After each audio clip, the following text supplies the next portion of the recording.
Renato reached Lapino by Farspeaker Toad, No. We should take her to the base. insisted Lapino. No, I don't trust her. Nobody changes sides that fast, said Renato. I better go to the base. Let them know you've got her. Lapino said. For some reason, Renato wasn't sure that was a good idea. Just meet me at the far side of the mountains. There's a shuttle here I can take, Always has to be your way, doesn't it? said Lapino.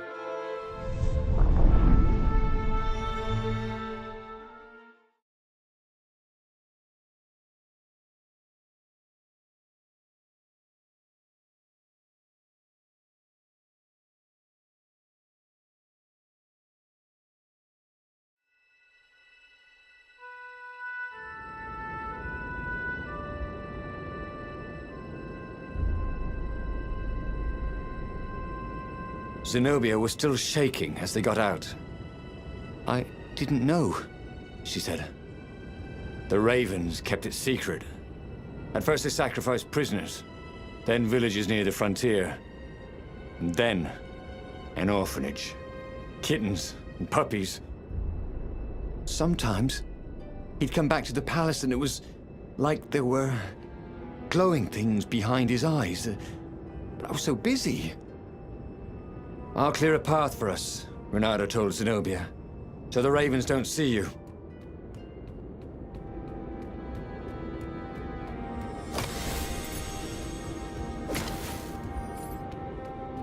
Oh, you got such delicious-looking eyeballs!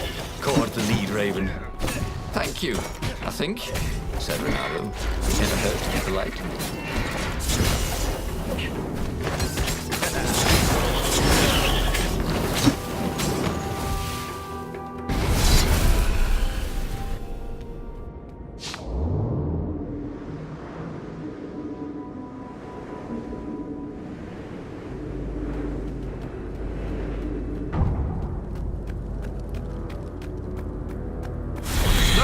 Boys! Called the lead Raven.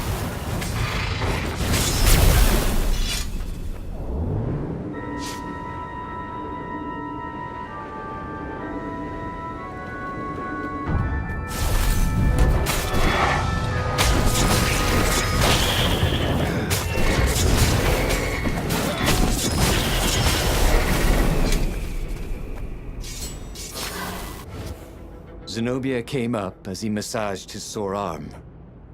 Her eyes were wet. He's been saying strange things. He asked me to do experiments, and some were wrong. They are banished, right? Said Renato. Gone forever. I mean, he couldn't actually bring the old gods back, could he? She didn't answer him. That frightened him more than anything.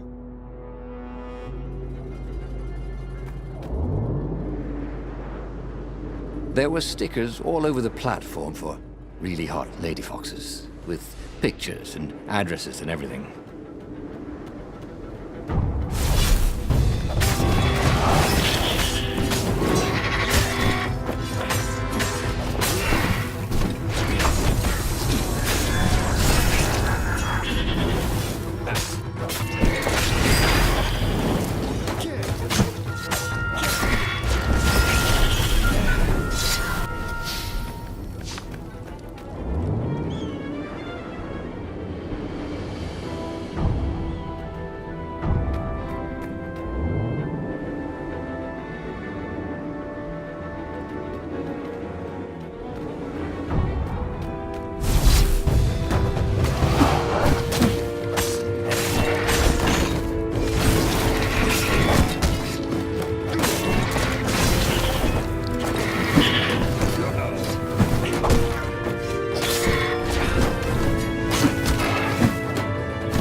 wondered if he should have taken Zenobia to the rebel base for real. Maybe she wasn't playing him after all. After the bleak talk about the Emperor's dark secrets, he was regretting his suspicion.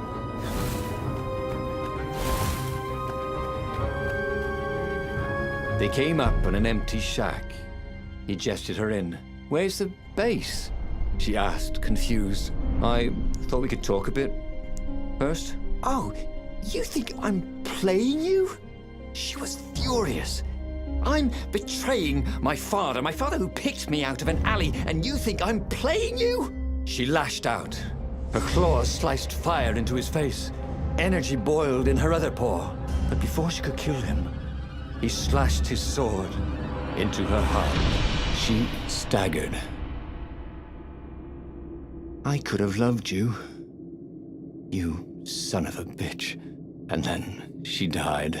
Renato stood there for hours, unable to move. Finally, a ship landed near him. Lapino had brought the Farfarer. On board the Farfarer, Lapino couldn't stop grinning. "I can't believe you actually killed her. Why didn't I trust her?" Renato said. All he could feel was emptiness.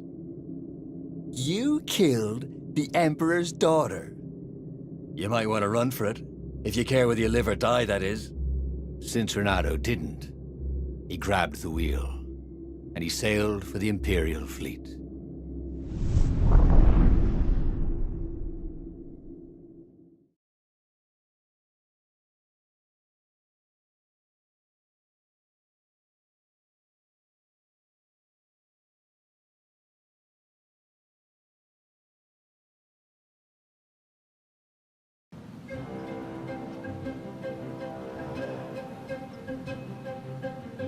Renato had never felt worse. Zenobia had listened to him. He had trusted him. She had opened her eyes. Was he so used to lying that he couldn't trust even the girl he had always loved?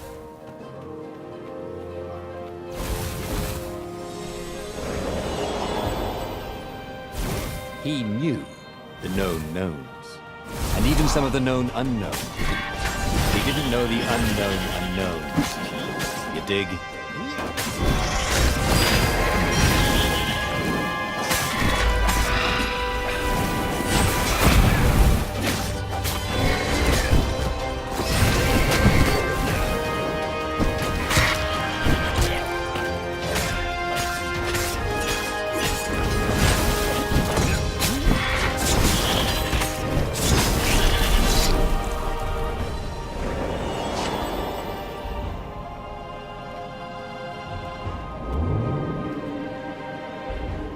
This was much easier than free climbing.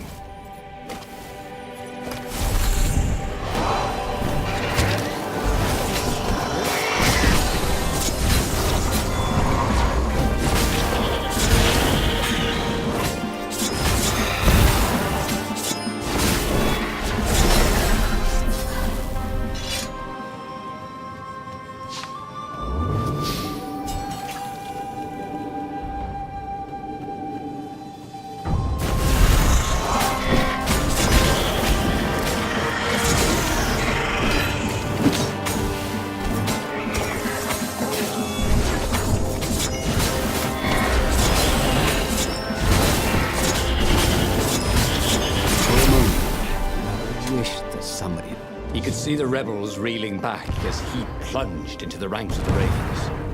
He'd had to kill the girl he loved, but he'd also blown the biggest opportunity they could have had to turn the Emperor's daughter against him. Oh, Renato could only laugh miserably. He was taking crazy chances now, swinging wildly. He expected the Ravens to take him at any moment, but they were running in fear. No one wants to fight a man who doesn't care if he lives. No one wants to fight a hero.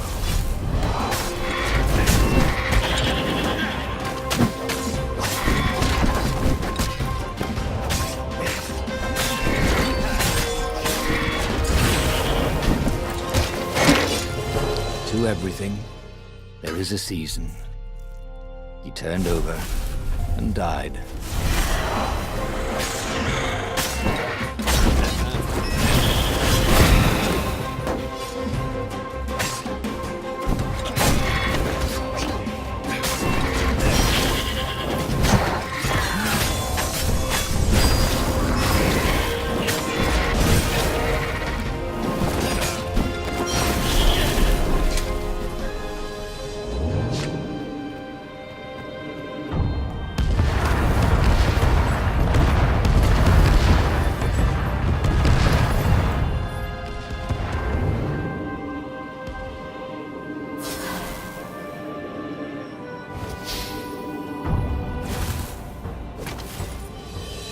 Soon he'd confront the Emperor. Funny that this whole war had come about because the Emperor feared death. And now it was coming for him. There was some sort of lesson there, wasn't there?